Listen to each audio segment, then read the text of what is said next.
YouTube, what it do, loved ones? You know the motto. If you can, after the story, go over there, hit us with a like, which is the thumbs up, and that'll let us know we sending our stuff.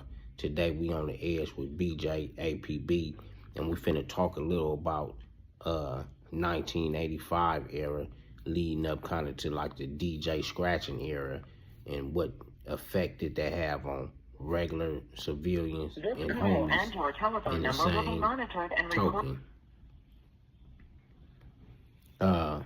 BJ, the floor is yours, OG, and then I'm going to tap in with a couple of questions for you. Thanks, brother. I appreciate it. And as always, peace and blessings to everybody. Thank y'all for tapping in.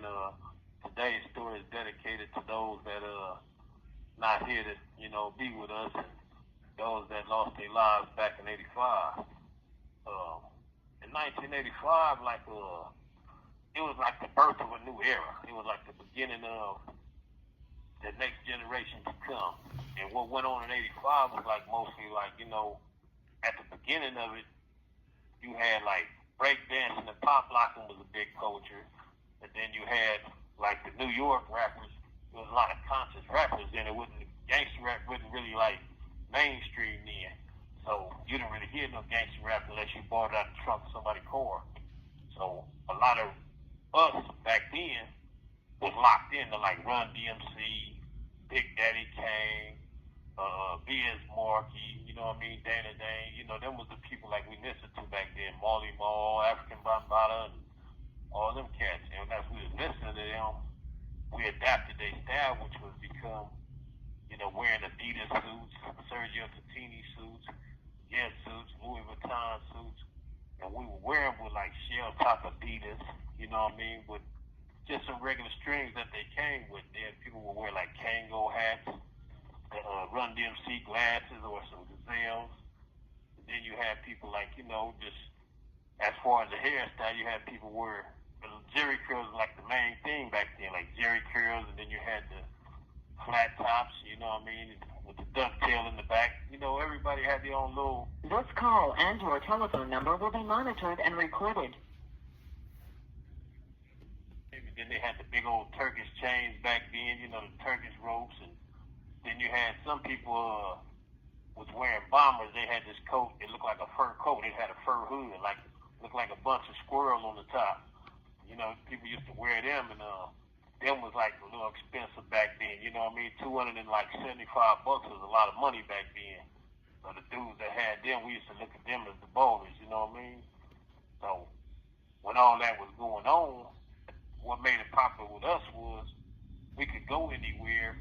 It wouldn't be really no problem. We'd go somewhere to the Forum, maybe. It might be a car festival at the Forum, and they're going to throw a concert later on. We would go up to the Forum, and they had dudes pop locking, break dancing, and then, we'd be up there, with the Jerry curls and dressed like Run DMC. Everybody have on the same thing. Some people would have on the red and black TI suits, and then some people would have on the blue Adidas suits or the black and white Adidas suits, and we all be up there, everybody look alike, It just was real live, man. It was it wasn't it how it was in the 90s. When the 90s came, people couldn't hang out in certain places too long because you might get ticked off. But back then, you could hang out all day and night, most you might get into was a fight. You feel me? Exactly. Where would one go to get one of these Sergio Bettini suits, or a pair of Chuck Taylors, or some Gazelles or something like that? Where would one go to collect these items back then, if you could recall? Right, back then, you could go to jewelry stores and get the Turkish ropes. But a lot of us, we would go to the swap meet. And when we go to the swap meet, they had the gold nugget rings. That was real popular back then. Everybody buy a gold pinky ring and gold Turkish rope. Some was bigger than others, but people buy them. And then you had the same thing with Chucks. The best place to get Chucks was at the mall or Foot Locker. And when you get them from there, you knew they was real. They was real Chucks. When you go to the swap meet, you might get some that somebody that made, they little shoe shopping through All-Star on the back of them, bringing there. And the only reason you would know is because sometimes certain sides they would have the little bubble in the front, and then sometimes they have the giant bubble in the front, make your shoes look like Ronald McDonald, you know? That's how you knew the difference from the real truck. The real trucks always had the small front. And so we would also get like the Sergio Tatinis and the guest suits and all that. You would get that at the mall, or you could get it at, they had this store back then called Miller's Outpost. I don't know if it's still around, but they had like Miller's Outpost, Newberries and stuff like that. You could get stuff from there. You know, Right. Newberries, National Dollar, Sodies. They had all kind of places you could get all that stuff from. And when the popping era hit, what was dudes where would dudes meet up and kind of pop at them times, if you could recall? Oh man, this was gonna trip everybody out, because when popping came in, pop locking and breakdancing was so popular that you had people do it on TV. And what made me get into it was back in '79, I had seen it was a star named Fred Berry. He used to call himself Rerun on this show called What's Happening Back then. I seen him pop lock at the Forum.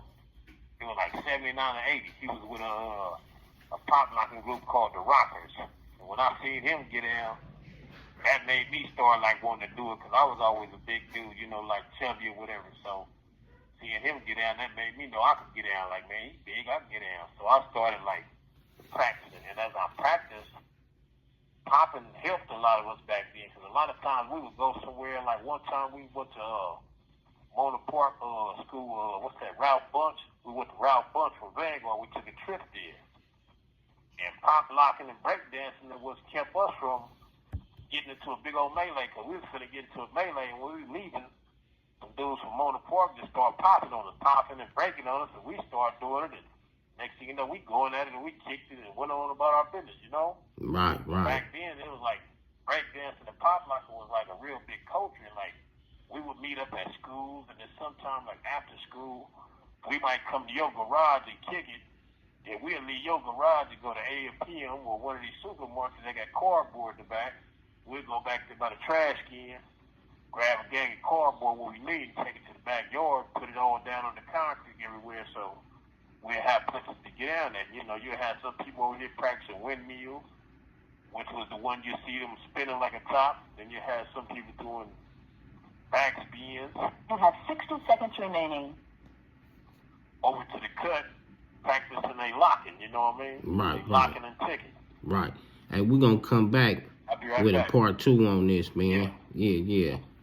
And this is a good topic right here, man. That 1985 era, how it kind of hit, and then you gonna bring it up into it kind of how it transition into the DJ scratching era, and what toll and that effect did it have on the community, homie. 89 on up, G stuff, not ye stuff, sending it with On the Edge with BJ, APB.